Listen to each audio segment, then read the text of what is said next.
कहानी की शुरुआत एक नए टीचर से होती है जिसका नाम स्मिथ है। वह क्लास में पढ़ा रहा होता है। तभी एक शरारती लड़का टाई ब्लैकबोर्ड की तरफ पीठ किए खड़े स्मिथ पर कागज को मरोड़ कर फेंक देता है। लेकिन स्मिथ कोई आम टीचर नहीं था। वह पहले ही इस हरकत को भांप चुका था। पलटते ही उसने हवा में ही वह कागज पकड़ लिया और उसी तेजी से वापस टाई की तरफ फेंक मारा। यह देखकर पूरी क्लास सन्न रह गई। अपमानित महसूस करते हुए टाई गुस्से में स्मिथ से भिड़ने आ जाता है, लेकिन स्मिथ उसे बिना ज्यादा मेहनत किए जमीन दिखा देता है। तभी एक और स्टूडेंट खड़ा होता है जिसका नाम रिग होता है। उसके हाथ में एक हथियार था। स्मिथ उसे शांत रहने और हथियार देने को कहता है, लेकिन जब रिग मना कर देता है तो स्मिथ उसकी उंगलियां मरोड़कर हथियार छीन लेता है। अब क्लास के सभी बच्चे समझ चुके थे कि इस टीचर से उलझना भारी पड़ सकता है। पूरा माहौल अचानक शांत हो जाता है। स्मिथ आसानी से क्लास पर कंट्रोल पा लेता है और पढ़ाना शुरू कर देता है। असल में स्मिथ कोई साधारण इंसान नहीं था। कुछ समय पहले तक वह फौज का एक सीक्रेट एजेंट था। उसका असली नाम जॉनथन शेल था। शेल और उसकी टीम को एक बेहद गोपनीय मिशन सौंपा गया था जिसे उन्होंने सफलतापूर्वक पूरा भी कर लिया। लेकिन किसी तरह मीडिया को इस ऑपरेशन की भनक लग गई। सरकार ने अपनी छवि बचाने के लिए यह कह दिया कि सैनिकों ने यह सब अपनी मर्जी से किया था। मिशन में शामिल सभी लोगों को चुप रहने के बदले पैसे दिए गए और फौज से निकाल दिया गया ताकि आगे कोई सवाल न उठे। इसके बाद कहानी हमें शेल के होम टाउन ले जाती है जहां उसकी पत्नी जेन रहती है। जेन एक हाई स्कूल टीचर है और अपने काम को ईमानदारी से करती है। वह अपनी क्लास में बच्चों को शांति से पढ़ा रही होती है। तभी स्कूल कैंपस में शोर मच जाता है। बाहर कुछ स्टूडेंट्स मिलकर एक लड़के को बेरहमी से पीट रहे होते हैं। ऐसा लग रहा था जैसे सब कुछ पहले से प्लान किया गया हो। जेन और दूसरे टीचर शर्मन बीच बचाव करने पहुंचते हैं। बड़ी मुश्किल से लड़ाई रुकवाई जाती है और उस लड़के को बचाया जाता है। बाद में जेन उस स्टूडेंट से बात करती है जो इस पूरे बवाल का लीडर था। उसका नाम लूकस था। लूकस कोई मामूली लड़का नहीं बल्कि एक खतरनाक गैंग किंग्स ऑफ डिस्ट्रक्शन का सरगना था। जेन उसे प्यार और समझदारी से समझाने की कोशिश करती है, लेकिन लूकस पर कोई असर नहीं पड़ता। उल्टा वह जेन को धमकी देता है कि मेरे मामलों में दखल मत दो वरना अंजाम बुरा होगा। इसके बाद जेन और मिस्टर शर्मन सीधे प्रिंसिपल के पास जाते हैं और पूरी घटना बताते हैं। वे लूकस के खिलाफ सख्त कार्रवाई की मांग करते हैं, लेकिन प्रिंसिपल सबूतों की कमी का हवाला देकर कुछ भी करने से मना कर देता है। गुस्से में जेन यह कहकर बाहर निकल जाती है कि वह सबूत लेकर ही वापस आएगी, चाहे इसके लिए उसे कुछ भी क्यों न करना पड़े। जब जेन पार्किंग में अपनी कार के पास पहुंचती है तो लूकस की गैंग के लड़के उसकी गाड़ी को घेर लेते हैं। किसी ने कार की चाबी के होल में चिंगम जैसी चीज डाल दी होती है। जेन बार बार गाड़ी खोलने की कोशिश करती है और लड़के उसका मजाक उड़ाते रहते हैं। काफी कोशिशों के बाद वह किसी तरह वहां से निकल पाती है।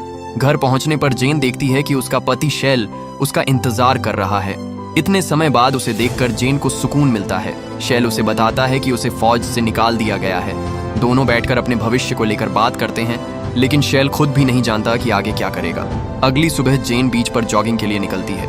उसे अंदाजा नहीं था कि लूकस की गैंग का एक लड़का पहले से वहां मौजूद है। जैसे ही जेन उसके करीब पहुंचती है वह डंडे से उस पर हमला कर देता है। सौभाग्य से शेल आसपास ही होता है।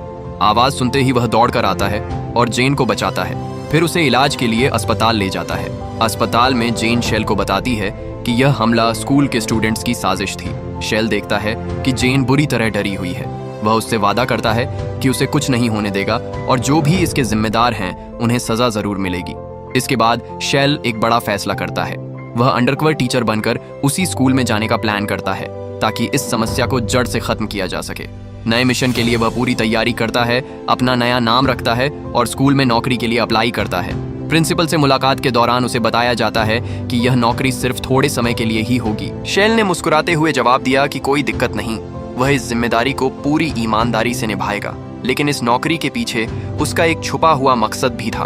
उसे उन लोगों का पता लगाना था जिन्होंने जेन पर हमला करवाया था। स्कूल के पहले दिन जब शेल क्लासरूम में दाखिल हुआ तो वह नज़ारा देखकर खुद भी चौंक गया। ऐसे बदतमीज और बेकाबू बच्चे उसने पहले कभी नहीं देखे थे। उनकी हरकतें किसी जंगली झुंड जैसी लग रही थीं। कमरा किसी भी हालत में पढ़ाई की जगह नहीं दिख रहा था। जब शेल ने बच्चों के सामने खड़े होकर अटेंडेंस लेनी शुरू की तभी उसे असली परेशानी समझ में आ गई। यहाँ किसी को पढ़ाई से कोई मतलब नहीं था। डिसिप्लिन नाम की चीज मानो इस स्कूल में कभी रही ही ना हो। कुछ देर बाद जेन स्मिथ की मुलाकात स्टाफ रूम में फिर से मिस्टर शर्मन से हुई। वहीं उनकी पहचान स्कूल की लाइब्रेरियन डिल्लन से करवाई गई।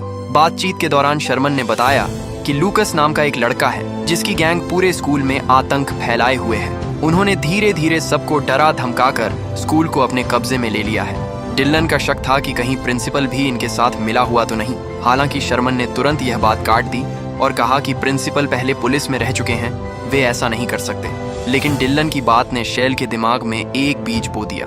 कुछ समय बाद जब शैल की प्रिंसिपल से बात हुई तो उसने कुछ अजीब बातें नोटिस की, खासकर प्रिंसिपल की कलाई में बंधी महंगी गोल्ड रोलेक्स। इतनी महंगी घड़ी एक स्कूल प्रिंसिपल की सैलरी से खरीद पाना आसान नहीं था। शैल ने जानबूझकर कुछ तीखे सवाल पूछे ताकि प्रिंसिपल का रिएक्शन देखा जा सके, लेकिन उसने बात टालते हुए कहा कि अपनी क्लास पर ध्यान दो, मेरी घड़ी पर नहीं। शाम होते ही शैल अपनी पुरानी मिलिट्री टीम से मिला।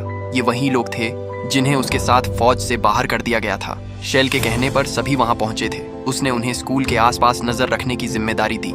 एक साथी होलन ने साफ कहा कि वह इस झमेले में नहीं पड़ना चाहता, लेकिन बाकी लोग शैल के साथ खड़े हो गए।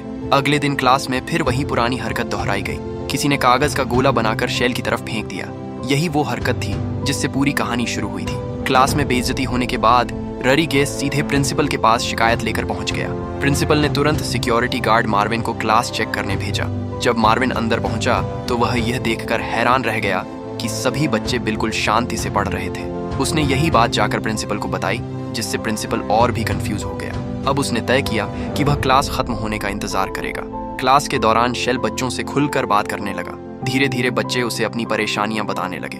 तभी लूकस ने अचानक सवाल किया कि क्या आप पर कभी चाकू से हमला हुआ है। इसके बाद कुछ बच्चों ने अपने शरीर पर बने पुराने जख्म दिखाने शुरू कर दिए। ये सब शैल को डराने की एक नाकाम कोशिश थी।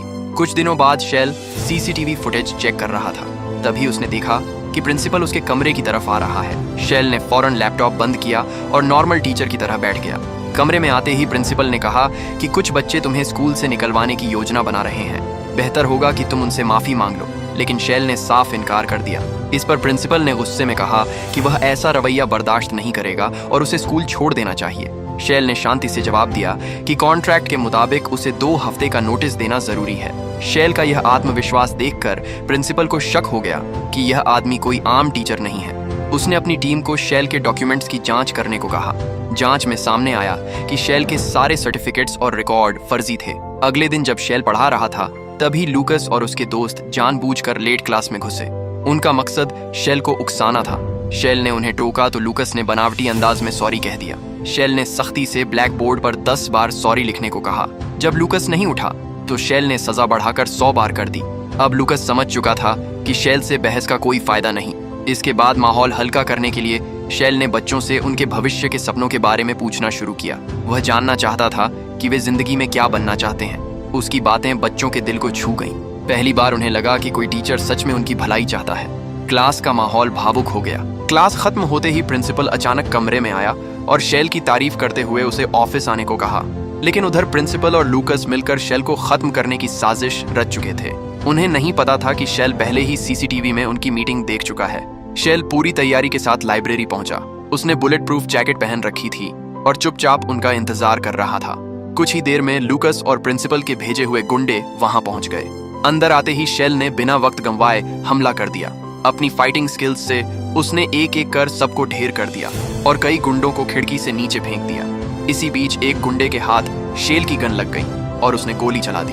तभी लूकस ने चिल्लाकर कहा कि लाइब्रेरियन को भी मार दो और भाग चलो। जैसे ही वह निशाना साधने वाला था, शैल सामने आ गया और यह साबित कर दिया कि वह अब भी जिंदा है। उसने उस गैंग मेंबर को भी उठाकर खिड़की से बाहर उसके साथियों के बीच फेंक दिया। इसके बाद स्मिथ जैसे ही बिल्डिंग से नीचे उतरने लगा, सामने अचानक प्रिंसिपल आ गया। उसे देखते ही प्रिंसिपल घबरा गया, लेकिन तुरंत मासूम बनने की एक्टिंग करने लगा, जैसे उसे किसी भी घटना की कोई जानकारी ही ना हो। स्मिथ ने भी बिल्कुल नॉर्मल रिएक्ट किया, मानो कुछ हुआ ही ना हो। यह देखकर प्रिंसिपल और ज्यादा कंफ्यूज हो गया। उसके दिमाग में एक ही सवाल घूम रहा था। गोलियां चलीं, हंगामा हुआ और यह आदमी कह रहा है कि कुछ नहीं हुआ। उधर मिस्टर शर्मन जेन से मिलने उसके घर पहुंच चुके थे। बातचीत के दौरान उनकी नजर जेन और उसके पति की तस्वीर पर पड़ी। तस्वीर देखते ही वह चौंक गया और बोला कि यही आदमी तो हमारे स्कूल में नया टीचर बनकर आया है। इसी बीच स्मिथ की टीम लगातार गैंग पर नजर रखे हुए थी। टीम का एक सदस्य लूकस का पीछा करते हुए स्मिथ को उसकी हर मूवमेंट की जानकारी दे रहा था। शाम को जब स्मिथ घर पहुंचा तो माहौल देखकर वह खुद भी सन्न रह गया। जेन को अब उसकी असलियत पता चल चुकी थी। उसने साफ कहा कि शर्मन ने मुझे सब कुछ बता दिया है। अब छुपाने को कुछ बचा नहीं था, इसलिए स्मिथ ने भी सच बता दिया। उसने कहा कि तुम्हारे स्कूल में सब कुछ गड़बड़ है। यहाँ तक कि प्रिंसिपल भी उस गैंग के साथ मिला हुआ है और अब वह बच्चों की सुरक्षा के लिए किसी भी हद तक जाने को तैयार था। स्मिथ की टीम पूरी मुस्तैदी से काम कर रही थी। तभी जोई ने स्मिथ को पोर्ट के पास बुलाया। उसे शक था कि वहां किसी बड़ी ड्रग डील की तैयारी चल रही है जिसमें लूकस की गैंग के लोग शामिल हो सकते हैं। रात होते ही उन्होंने मौका देखकर गैंग के लोगों को रंगे हाथों पकड़ लिया। स्मिथ ने बंदूक दिखाकर उन्हें जमीन पर लेटने का आदेश दिया और उनके हथियार छीन लिए। जब स्मिथ सामने वालों को संभाल रहा था तब जोई पीछे से बाकी लोगों पर टूट पड़ा। तभी वहां स्मिथ का पुराना साथी होलन भी आ पहुंचा। पहली नजर में ही लग रहा था कि वह अब इस गैंग के साथ जुड़ चुका है। होलन ने बंदूक तानते हुए स्मिथ से कहा कि इस गुंडे से लड़ो। सामने खड़ा आदमी कद काठी में काफी ताकतवर था। दोनों के बीच जबरदस्त हाथापाई शुरू हो गई। गुंडा लगातार स्मिथ पर हमला करता रहा, लेकिन आखिरकार स्मिथ ने उसकी गर्दन पर वार किया और जोरदार लात मारकर उसे जमीन पर गिरा दिया। स्मिथ की हिम्मत देखकर होलन हंस पड़ा और बोला कि आज भी तुझ में दम बाकी है। तभी पीछे से वही गुंडा दोबारा हमला करने दौड़ा, लेकिन इस बार होलन ने गोली चलाकर स्मिथ की जान बचा ली। इसके बाद उन्होंने सारे ड्रग्स नदी में फेंक दिए और पैसे लेकर वहां से निकल गए। अगली सुबह प्रिंसिपल अपने घर पर न्यूज देख रहा था। खबर चल रही थी कि नदी के किनारे भारी मात्रा में ड्रग्स पकड़े गए हैं। वह अब भी यही सोच रहा था कि तभी ड्रग लॉर्ड क्रोनो का फोन आ गया। क्रोनो ने गुस्से में कहा कि मेरे भेजे हुए ड्रग्स का पैसा चाहिए, समझे? प्रिंसिपल डर के मारे सहम गया। वह हड़बड़ाया हुआ स्कूल पहुंचा और लूकस से बहस करने लगा कि आखिर यह सब कैसे हो गया। लूकस ने साफ कहा कि इसके पीछे स्मिथ का हाथ है, लेकिन स्मिथ अब छुपने के मूड में नहीं था। उसने पूरे स्कूल में अनाउंसमेंट करवा दी कि ड्रग डील से मिले पैसों से स्कूल को बेहतर बनाया जाएगा। साथ ही उसने बच्चों के लिए पिज्जा पार्टी भी रख दी। इसी दौरान प्रिंसिपल गुस्से में वहां आ पहुंचा और सबके सामने स्मिथ को नौकरी से निकालने की धमकी देने लगा। लेकिन तब तक स्मिथ बच्चों और स्टाफ के दिल में अपनी जगह बना चुका था। सभी बच्चे उसके साथ खड़े थे और शर्मन भी खुलकर उसका सपोर्ट कर रहा था। स्मिथ ने शर्मन से कहा कि तुम अच्छे इंसान हो, इन खतरनाक लोगों के चक्कर में मत पड़ो। प्रिंसिपल भी इन्हीं के साथ मिला हुआ है। लेकिन शर्मन को अब भी यकीन था कि प्रिंसिपल सही आदमी है। उसी रात स्मिथ पर फिर से हमला किया गया। गैंग के 2 लोग कार से उसका पीछा कर रहे थे। मौका मिलते ही उन्होंने स्मिथ पर गोलियां चला दी। स्मिथ की गाड़ी बेकाबू होकर एक घर में जा घुसी। एक्सीडेंट इतना भयानक था कि सबको लगा स्मिथ मारा गया है। इसी दौरान शर्मन ने देखा कि स्कूल की बेसमेंट में कुछ लोग ड्रग्स पैक कर रहे हैं। उसे लगा कि यही सही मौका है सबूत इकट्ठा करने का। उस वक्त उसके साथ उसकी एक स्टूडेंट लायला भी थी। शर्मन ने उससे कहा कि तुम कहीं छुप जाओ और चाहे कुछ भी हो जाकर स्मिथ को सब बता देना। शर्मन गुंडों से बचने की कोशिश करता रहा, लेकिन आखिरकार प्रिंसिपल और उसके लोग उसे घेर लेते हैं और इस बार प्रिंसिपल खुद उसके ऊपर गोली चला देता है। लायला छुपकर ये सब देख चुकी थी। मौका मिलते ही उसने जाकर पूरी सच्चाई अपने दोस्तों को बता दी। अगले दिन पूरे स्कूल में खबर फैल गई कि स्मिथ एक्सीडेंट में मारा गया है। सभी बच्चे दुखी थे। तभी अचानक स्मिथ स्कूल में एंट्री करता है। उसे जिंदा देखकर सब हैरान रह जाते हैं। स्मिथ मुस्कुराते हुए कहता है, क्या हुआ? सबके चेहरे क्यों उतरे हुए हैं? कोई मर गया क्या? गैंग के लोगों के चेहरे उड़ गए, मानो उन्हें सच में सांप सूंघ गया हो। थोड़ी देर बाद स्मिथ की मुलाकात वुल्फसन नाम के एक टीचर से होती है। स्मिथ के पास पुख्ता सबूत थे कि वुल्फसन भी इस ड्रग नेटवर्क का हिस्सा है। स्मिथ उसे समझाने की कोशिश करता है और साफ शब्दों में कहता है कि बच्चों की जिंदगी के साथ खेलना बंद करो और इस गंदे काम को खत्म करने में मेरा साथ दो। लेकिन वुल्फसन किसी भी तरह मानने को तैयार नहीं होता। इसके बाद स्मिथ सही मौका देखकर वुल्फसन को अकेले में पकड़ लेता है और उससे अंदर की सारी जानकारी उगलवाने के लिए सख्ती करता है। उधर दूसरी तरफ गैंग के लोग एक और बड़ी साजिश रच रहे होते हैं। वे जेन के घर पर हमला करने का प्लान बनाते हैं। खिड़की तोड़कर वे घर के अंदर घुस जाते हैं और जेन को बंदूक दिखाकर बंधक बना लेते हैं। इसी दौरान लायला अपने एक दोस्त के साथ स्मिथ को यह बताने पहुंचती है कि शर्मन की मौत के पीछे असल सच्चाई क्या है, लेकिन गैंग के लोग उन्हें भी पकड़ लेते हैं। कुछ समय बाद स्मिथ घर लौटता है। दरवाजा देखते ही उसे अंदेशा हो जाता है कि हालात ठीक नहीं है। फिर भी वह जानबूझकर ऐसा दिखाता है जैसे वह फंस चुका हो। अचानक वह पलटकर गुंडों पर हमला कर देता है। हालांकि गुंडों की संख्या ज्यादा थी और वे किसी तरह स्मिथ को पकड़ लेते हैं। लूकस तुरंत अपने बॉस क्रोनो को फोन करके सारी बात बताता है। क्रोनो गुस्से में आदेश देता है कि अभी सबको खत्म कर दो ताकि ड्रग के धंधे में कोई रुकावट न रहे। तभी अचानक घर की घंटी बजती है। दरवाजे पर जेन की मकान मालकिन खड़ी होती है। लूकस जेन को इशारे से कहता है कि किसी तरह इसे यहाँ से टाल दो। जेन बहाना बनाकर उसे वापस भेज देती है। इसी बीच स्मिथ को मौका मिल जाता है। वह पास खड़े एक गुंडे की टांग में चाकू घोंप देता है। इसके बाद स्मिथ पूरी ताकत से उठ खड़ा होता है और एक एक करके गुंडों को ढेर करने लगता है। लेकिन तभी लूकस जेन पर बंदूक तान देता है और स्मिथ को चेतावनी देता है कि अगर जेन को जिंदा देखना है तो अपनी बंदूक नीचे रख दे। मजबूरी में स्मिथ को हथियार फेंकना पड़ता है। लूकस जैसे ही जेन को दूर करके स्मिथ को मारने आगे बढ़ता है, तभी लायला के दोस्त ने जमीन से बंदूक उठाकर लूकस पर गोली चला दी। इसके बाद वहां मौजूद बाकी गुंडे भी मारे जाते हैं। स्मिथ सभी मरे हुए गुंडों को गाड़ी में भरकर सीधे प्रिंसिपल तक पहुंचा देता है। ये साफ संकेत था कि अब लड़ाई खुलकर होने वाली है। स्मिथ अपनी पूरी टीम को इकट्ठा करता है और स्कूल पर आखिरी वार की तैयारी शुरू हो जाती है। कुछ ही देर में पूरा स्कूल जंग का मैदान बन जाता है। चारों तरफ गोलियां चलने लगती हैं। गुंडों की संख्या ज्यादा थी, लेकिन स्मिथ और उसकी टीम पूरी तरह ट्रेंड कमांडो थे। उन्होंने एक के बाद एक स्मार्ट टैक्टिक्स अपनाकर दुश्मनों को गिराना शुरू कर दिया। इसी बीच हॉलैंड ड्रग लॉर्ड क्रोनो को पकड़ लेता है और उसे गिरफ्तार करने आगे बढ़ता है, लेकिन तभी पीछे से प्रिंसिपल गोली चला देता है। हॉलैंड गिर पड़ता है और प्रिंसिपल क्रोनो के साथ छुपकर स्मिथ का इंतजार करने लगता है। स्मिथ अंदर घुसने से पहले ही बिजली बंद कर देता है। अंधेरे में वह अचानक हमला करता है, लेकिन अब वह अकेला था और सामने 2 दुश्मन थे।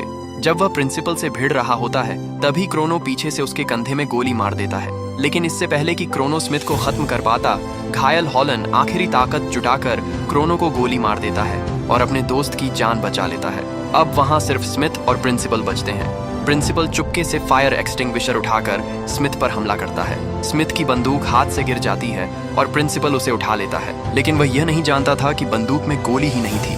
आखिरकार स्मिथ अपने हाथों से ही प्रिंसिपल का अंत कर देता है। इसी के साथ स्कूल से गुंडाराज खत्म हो जाता है और बच्चे आजाद सांस लेते हैं। वीडियो पसंद आई हो तो लाइक जरूर करें, चैनल को सब्सक्राइब करें और अगली वीडियो में फिर मिलेंगे।